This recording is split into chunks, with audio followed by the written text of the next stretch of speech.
So today we're going to start talking about the periodic table, which I know you think we've already been talking about the periodic table, but we haven't. So this is officially the start of the periodic table.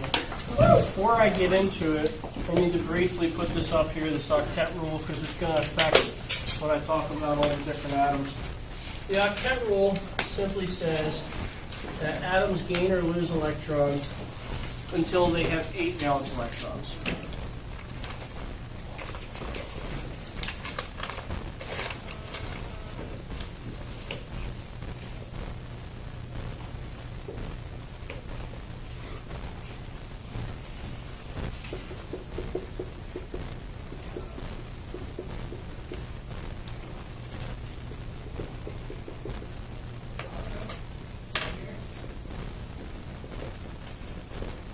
Eight is just the magic number. When we get to 8, they're stable and they'll stop changing.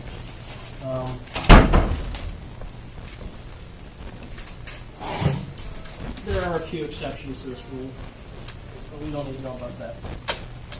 So what happens is, you don't have to write this all down, but basically, if you look at something with a small number of valence electrons, 1, 2, or 3, they tend to lose those valence electrons, and then the next lower shell is full. That'll be the one with 8. For example, if you look at sodium, which we're going to talk about today, sodium has 2, 8, and 1 electron in the third shell. So it's got 1 valence electron. So there's 2 ways that sodium could get to a full shell with 8. One would be to pick up 7 electrons from other atoms, but the much easier way would be for this electron to go away. So what will happen is sodium will give up this electron to some nonmetal like fluorine or something. And then that next lower shell has 8 and it's full, and now it's stable. So that's what tends to happen with small numbers, 1, 2, or 3. On the other hand, if you see atoms with 5, 6, 7 electrons, they just pick up a couple and fill up that outer shell to 8. But either way, they end up getting to 8 usually. All right, so that's the octet rule, and we'll come back to this in a minute. All right, so periodic table. And we're finally here talking about the periodic table.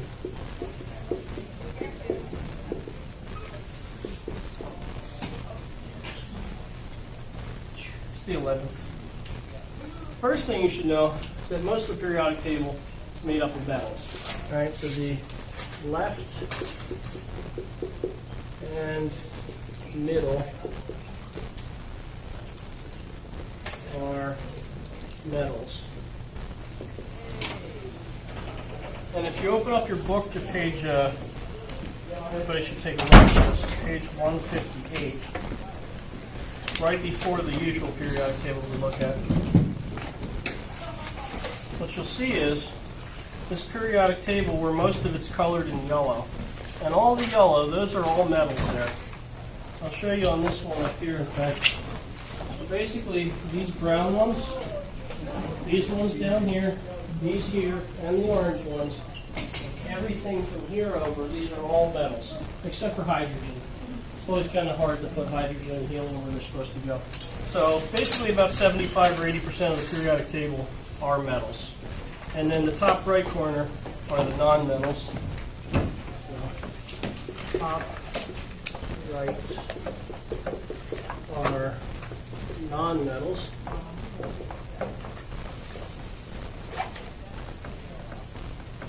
And then it's not on the periodic table up there, but in your book on page 158, they do have it. There's this green section on the staircase, and those are called metalloids. As you might have guessed, they're kind of in between, which means that sometimes they act like metals and sometimes they don't. So under certain conditions, they act like metals, usually having to do with temperature or pressure, things like that. So if you make them really cold, they might act like metals and conduct electricity. And if you make them hot, they might not act like metals and they don't conduct electricity and heat, things like that. I don't know why there's so much noise out here. They're doing a lab. Yell at them.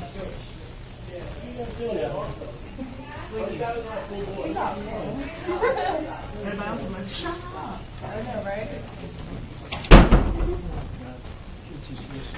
All right, so those are the metalloids. So we'll say staircase. Staircase are metalloids.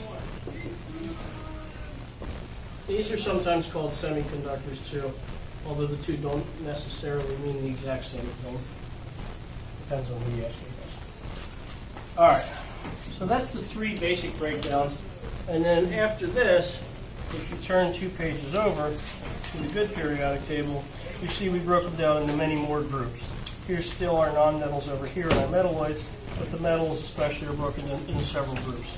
And the one group we're going to talk about today is group 1, which are called the alkali metals. And although they don't include hydrogen, I'm going to include hydrogen when I talk about them, because it does share most of the same properties.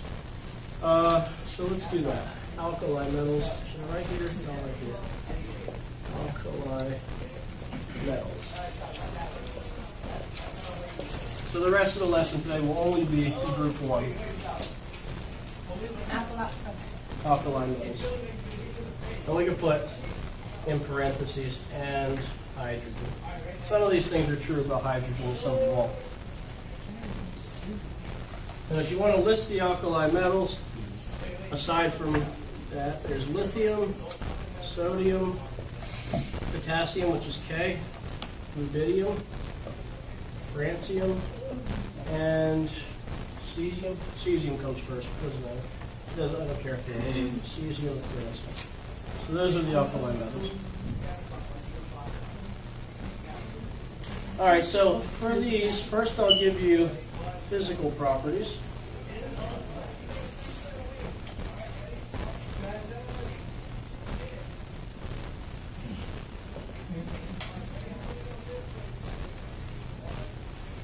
For one thing, they're very soft. So if I had something like this meter stick made out of sodium, well, for one thing, I wouldn't just leave it laying out because it would start to react with the air. But if it wasn't, I'd be able to bend it basically like it's a piece of taffy. They're really soft metals. Even if it was like a solid rod, they'd still, you could pull them, you could bend them. With force, a lot of force. Not too much. I mean, it would be hard, but it would be like, imagine if you had a long stick of butter that's kind of cold, you can still bend it. It's like that. You can cut through an alkali metal with a razor fairly easily. Very low density.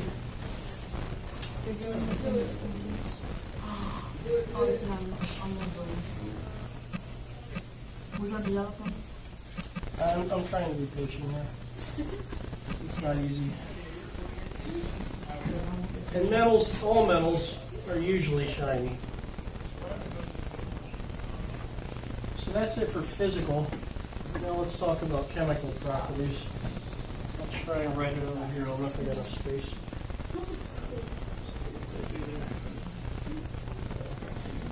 Dash. Chemical properties.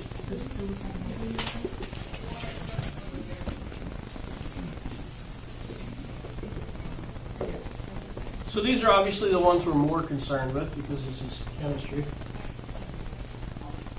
So number 1, they all have one valence electron.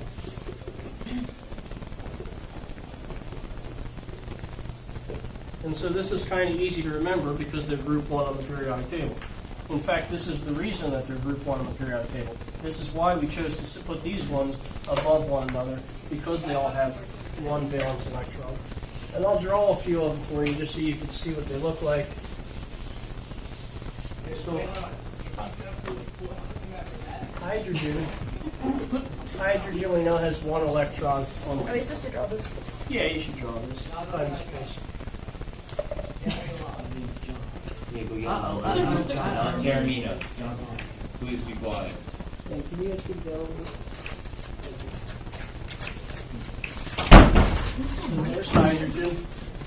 Lithium has that first shell with 2 electrons and 1 in the second shell. Sodium, which I did for you earlier, is 2, 8, 1. What's sodium is Na. Potassium, 2, 8, 8, 1. And let me see if I can fit rubidium somewhere. I'll do it over here. Rubidium, 2, 8, 18, 8, 1. And so on. You can look in your textbook at cesium. Cesium's 2, 8, 18, 18, 8, 1. And francium's 2, 8, 18, 32, 18, 8, 1. So the valence electrons always in the opposite? Valence electron is the one on the outside.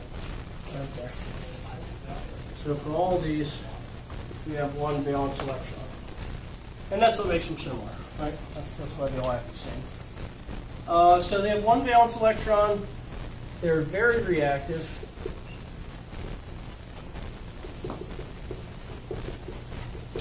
How reactive, you ask? We don't find them as elements in nature. You don't see a piece of sodium metal laying around on the street. If it was there, it would react with something.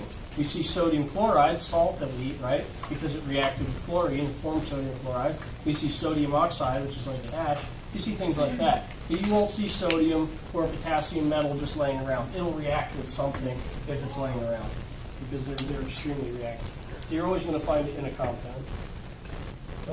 Reacts violently with water.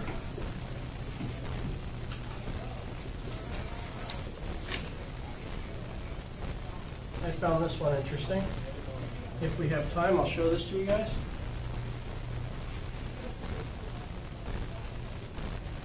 And two more.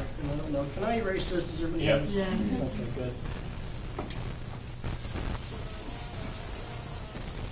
Okay, the last two for chemical properties. They give up